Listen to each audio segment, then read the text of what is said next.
घर चाहे छोटा हो या बड़ा, उसको चलाने के लिए सबसे इम्पॉर्टेंट जो है वो उसकी मैनेजमेंट है। हाँ, लेकिन आप इस बात से भी इनकार नहीं कर सकते कि अगर छोटा घर है तो उसको मैनेज करना आसान होता है, और अगर आपका घर बड़ा है तो उसको मैनेज करने के लिए आपको हेल्पर्स की ज़रूरत लेनी पड़ती है। तो चलें, आज मैं आपको बताती हूँ कि एक बड़े घर को किस तरह से मैनेज करते हैं, या यूँ कहें कि मैं अपना घर किस तरह से मैनेज करती हूँ। तो बेसिकली मैंने अपने घर की मैनेजमेंट को 2 हिस्सों में डिवाइड किया हुआ है, डेली क्लीनिंग और डीप क्लीनिंग। डेली क्लीनिंग तो डेली होती है, जबकि डीप क्लीनिंग वीकली होती है। मेरी मैनेजमेंट मेरी हेल्पर्स के साथ शुरू होती है सुबह के 10 बजे। मेरी मेड सबसे पहले बाहर की डस्टिंग करती है, क्योंकि घर के अंदर के साथ साथ बाहर की डस्टिंग भी उतनी ही इम्पॉर्टेंट है कि आपका घर चमकता हुआ नज़र आए। खिड़कियाँ, दरवाजे, ग्रिल, कोई भी छोटे से छोटा कोना आपका ऐसा ना हो कि जहाँ पर किसी को डस्ट या मिट्टी नज़र आए। तो बस मैं अपने हेल्पर को सबसे पहले ये कहती हूँ कि वो आके डेली बेसिस पर सारी की सारी विंडोज़ खोलकर बाहर से डस्ट करे, जितनी भी ग्रिल है उसको डस्ट करे। डस्टिंग के बाद नेक्स्ट टास्क जो होता है वो होता है बाहर की झाड़ू का। घर की बाहर चूँकि एक बहुत बड़ा एरिया होता है तो उसको मैनेज करना थोड़ा मुश्किल होता है, और डस्ट भी बहुत ज़्यादा होती है, तो उसको अच्छी तरह से झाड़ू बहुत ज़रूरी होती है।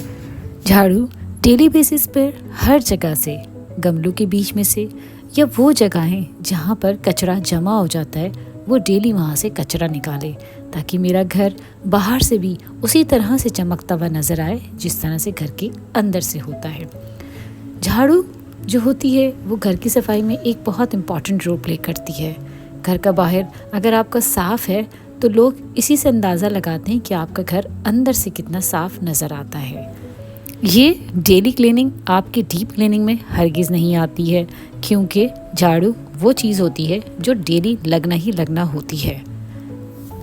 घर का front yard, back yard, parking और इवन मेन गेट के बाहर, क्योंकि मेन गेट के बाहर का वो एरिया बहुत इम्पॉर्टेंट होता है जहाँ से लोग एंटर होते हैं, क्योंकि अगर आपके घर का आउटर साफ़ होगा तो यकीनन इनर भी आपके घर का साफ़ होगा। तो मैं इस जगह पे बहुत ज़्यादा फोकस करती हूँ और यहाँ पर कोई भी मिट्टी और कचरा जमा होने नहीं देती। नेचुरल ब्यूटी को एंजॉय करते हुए चाय पीना किसको अच्छा नहीं लगता।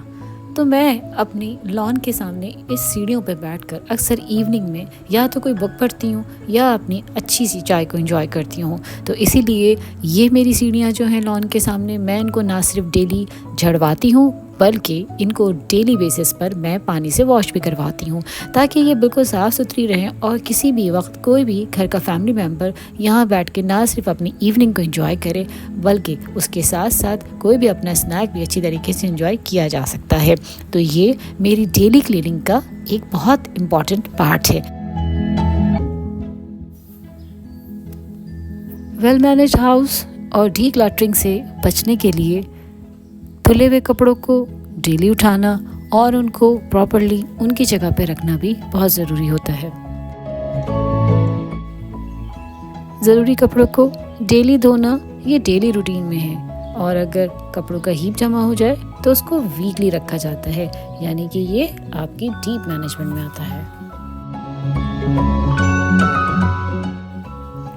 प्रॉपर मैनेज लॉन बहुत खूबसूरत और प्यारा लगता है, लेकिन इसकी मैनेजमेंट के लिए भी माली का रोज़ आना, इसको डेली साफ़ करना, पानी देना, कटिंग करना, ये सब बहुत ज़रूरी है। डेली और वीकली मेंटेनेंस लॉन की भी बहुत ज़रूरी होती है।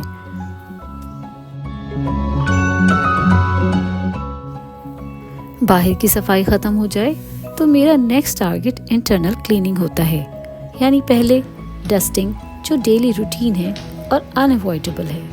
घर जितना बाहर से साफ़ होना ज़रूरी है, इससे कहीं ज़्यादा अंदर से। तो बस घर, फर्नीचर और हर रूम 1 बाय 1 डस्ट होना बहुत इम्पॉर्टेंट है।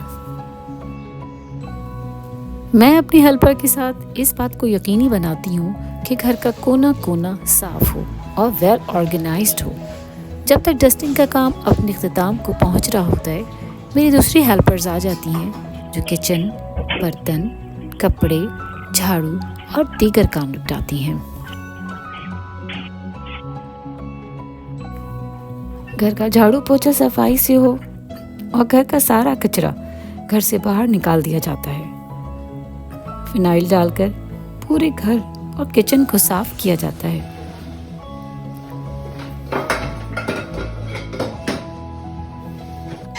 साथ साथ धुले हुए बर्तन भी अपनी जगह पे लगा दिए जाते हैं ताकि किचन के साथ साथ पूरा घर वेल ऑर्गेनाइज्ड और सिमटा हुआ नजर आए।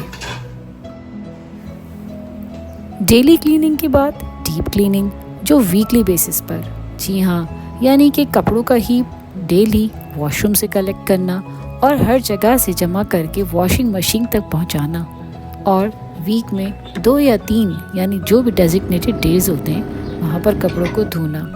दीवारों की यानी वॉल्स की टाइल्स लगे हुए हैं तो डेली उसको अपनी मेड से साफ करवाना ताकि कोई भी डस्ट या धब्बा उसके ऊपर नज़र ना आए। साफ़ सुथरी वॉल्स किसे अच्छी नहीं लगती।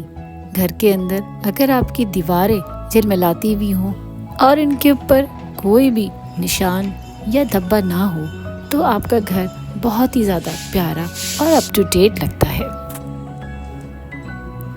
इसी तरह डीप क्लीनिंग में जो सबसे इम्पॉर्टेंट चीज़ है वो किचन की स्पाइस कबर्ड और क्रॉकरी कबर्ड को वीकली बेसिस पे साफ करवाना ताकि उसके अंदर कोई डस्ट ना हो, क्योंकि अमूमन हमारे गंदे हाथों से कोई ना कोई धब्बा लग जाता है जो बहुत बुरा लगता है। तो अंडर मैं अपनी सुपरविजन में ये सारी चीज़ें करवाती हूँ।